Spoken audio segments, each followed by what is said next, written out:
وآخر دعواهم أن الحمد لله رب العالمين.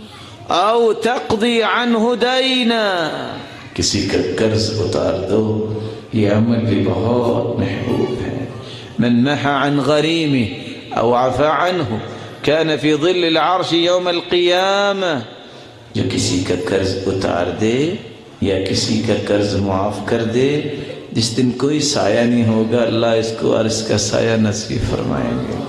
اور روایت کے آخری حصہ کیا بتاتا ہے؟ اثبت اللہ قدمہ یوم تزل الاقدام. جس دن ساری دنیا کے پاؤں اکھڑ رہے ہوں گے، اللہ اس کا پاؤں جنت میں جما دے گا. اللہ کے رسول فرماتے ہیں وَلَأَنْ أَمْشِي مَعَ أَخِي وَأَقْضِيَ لَهُ حَاجَتَهُ أَحَبُّ إِلَيَّ مِنْ أَنْ أَعْتَكِفَ شَهْرًا فِي هَذَا الْمَسْجِدِ. لوگوں میں یعنی رسول اللہ صلی اللہ علیہ وسلم اعتکاف کروں 1 مہینہ اور کروں مسجد نبوی میں، ایک نماز 1000 کے برابر.